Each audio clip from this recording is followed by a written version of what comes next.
narito na naman tayo para sa isang napaka-sweet at nakakakilig na love story nila Kalingap Edu at Ate Viancy. Tulad mo ay aking makilala. Sa pagpapatuloy ng ating love story ay makikita natin na nagbalik na ang Kalingap team para bisitahin si Viancy. Talaga namang napakarami nilang nagtulong-tulong para lamang mailabas ang sangkatutak na regalo para kay Viancy at sa Kalingap. Pagdating nga nila doon ay wala talaga si Viancy dahil sabi ng kanyang papa ay nagtitinda daw si Viancy doon malapit sa basketball court. Kaya naman ay nagkwentuhan muna si Kalingap Rab at ang papa ni Viancy. Napansin ni Kalingap Rab ang pagbabago sa katawan ng papa ni Viancy dahil ito na daw ay mas healthy. Kaya naman nagpasalamat ang papa ni Viancy dahil kung wala daw ang Kalingap team ay hindi siya makaka-recover galing sa kanyang sakit. Pinagmalaki pa nga si Viancy ng kanyang papa dahil daw sa taglay niyang kasipagan at kabaitan at kahit anong fame ang dumating sa kanya ay hindi pa rin daw siya nagbabago. Sabi ko, support po natin si Kuya Ilo eh. Makita at matagal-tagal din kami hindi nagkita.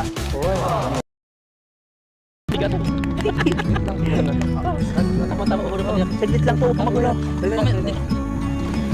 Pabili po. Magkano dun sa tendera?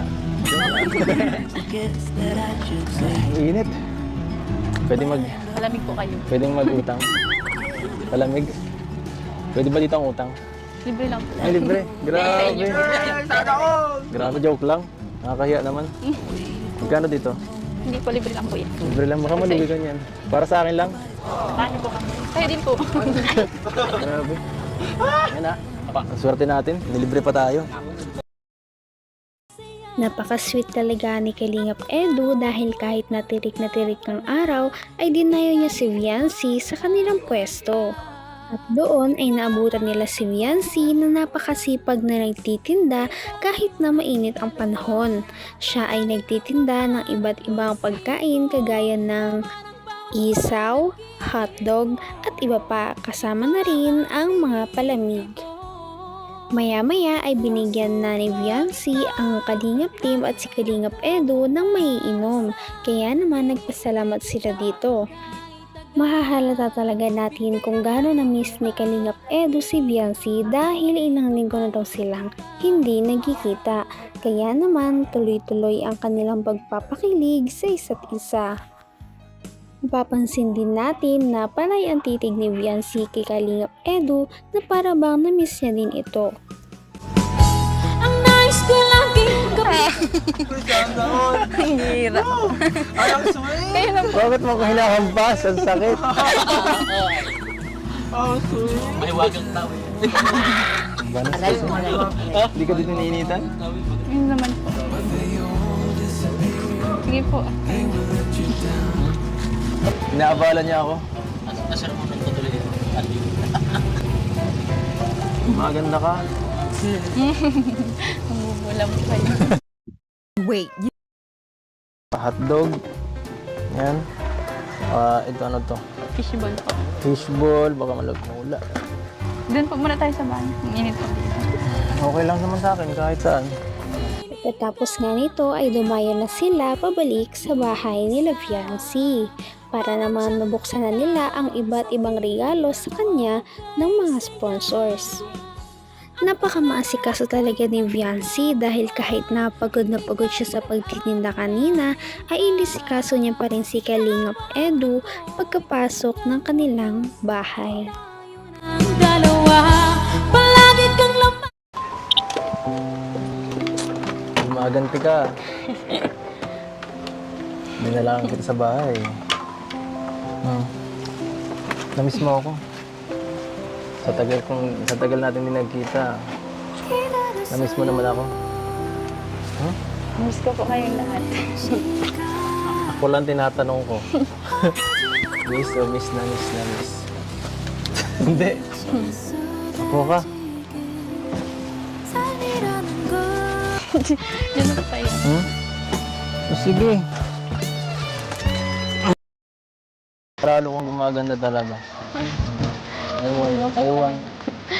Ewan ko ba? Talaga namang mapapansin natin kung gaano nila na-miss ang isa't isa sa kanilang mga titigan at pagbibiruan. Pagkatapos nga noon ay nagbukas na sila ng napakaraming mga parcel galing sa mga supporters. Napakaraming ang damit na natanggap ni Viancy, mga bag at mga wallet. Gayon din ang mga Kalingap team, hindi rin sila nakalimutan ng mga sponsors. May kanya-kanya silang mga damit. At meron pa nga isang nagregalo ng mga couple t-shirt para sa dalawa na siyang bagay na bagay naman talaga.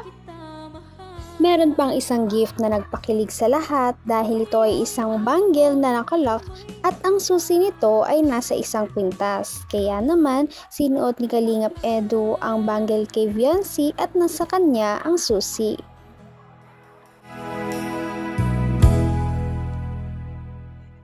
Si Ate Ah, Bianca, lupit. dapat. Grabe. Ang ganda ka siya ba? Ay! Ano ba to? Sana all, no? Hanggat nabubuhay Sana ako. kayong dalawa, makalapti na din kayo. Ha? Ilan taon na kayong ganyan? Congratulations. Pagkatapos nito ay nag-request naman ang Kalingap team na kumanta naman daw si Viancy dahil miss na ng viewers ang kanyang napakagandang boses. Ngunit sa hindi inaasahan ay hindi lang si Viancy ang kumanta dahil hinarana din siya ni Kalingap Edu ng isang kanta. Kaya naman sila ay nagkantahan habang nagtititigan. Kaya naman kinilig ang mga viewers. Ang isip ko, kung ano bang panaginip ko. Ito, Alam niyo po ba? lagi rin akong nagdasal. Hihintay kita. Hello, ba't? Di pa yan, loser lang ko.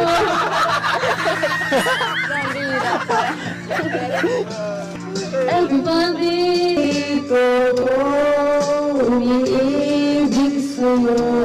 kahit na nagdugo ang puso. Kung sakaling wala ka niya, huwag kang mag-alala. Napakaganda talaga ng boses ni Viancy kaya naman lahat ay humanga sa kanya. Humanga naman si Ate Viancy dahil sa kanta ni Kalingap Edu na para bang hinihipnotize siya at hindi niya maiwasan na hindi tumitig. Pagkatapos ang nakakapagod na kantahan at pagbubukas ng mga regalo, ay naghanda na si Viancy ng kanilang merienda. Ito ay isang napakasarap na siomai na may mga sausawan pa at mga soft drinks. Nagpasalamat talaga ang Kalingap team dahil kada punta nila doon ay hindi sila pinapabayaan ni Viancy na magutom. Kaya naman natatangi talaga si Viancy sa ibang mga Kalingap Angels dahil sa kanyang ugali.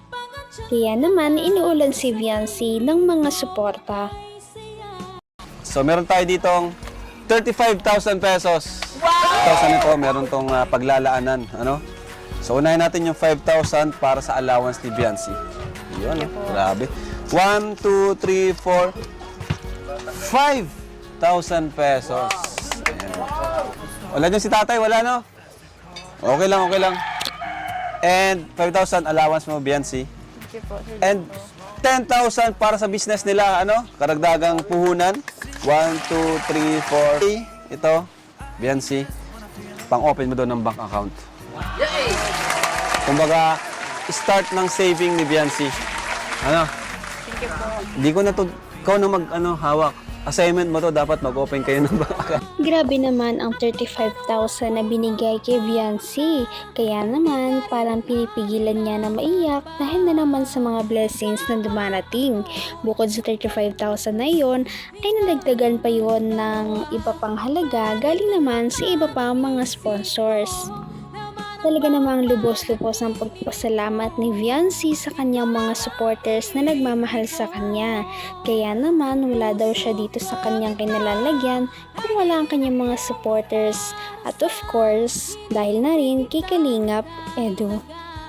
Sa short message din sa kanya ni Kalingap Edu ay nabunyag kung gaano ka-sweet si Viancy. Hindi ka nagbabago. Simulat sa pool. Ang bait-bait niya, sweet pa yan. Oo.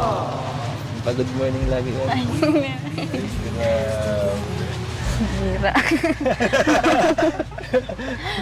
Kaya naman, sana ipatuloy natin silang suportahan at mahalin si Viancy, si Kalingap Edu at ang Kalingap team. Yun lamang at maraming salamat sa panonood. Abangan natin kung magkakatuluyan ba talaga si Kalingap Edu at Viancy. Hanggang sa muli. Bye! Ngayon